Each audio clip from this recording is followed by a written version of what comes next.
ஆத்மா அதனது சரீரத்தை விட்ட பிறகு அந்த ஆத்மாவை நினைவு செய்வதன் பலன் என்ன?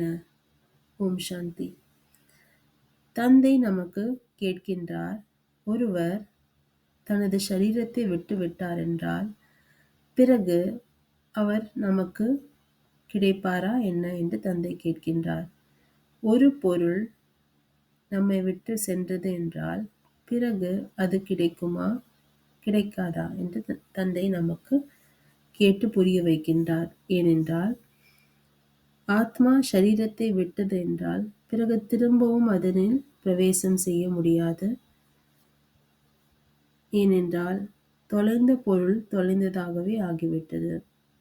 ஆகையால் அந்த ஆத்மாவை நினைத்து அழுவது என்பது நமக்கு எந்த பலனையும் தராது என்று தந்தை நமக்கு சொல்கின்றார். ஏனென்றால் சென்ற பொருள் சென்று விட்டதாகவே ஆகிவிட்டது.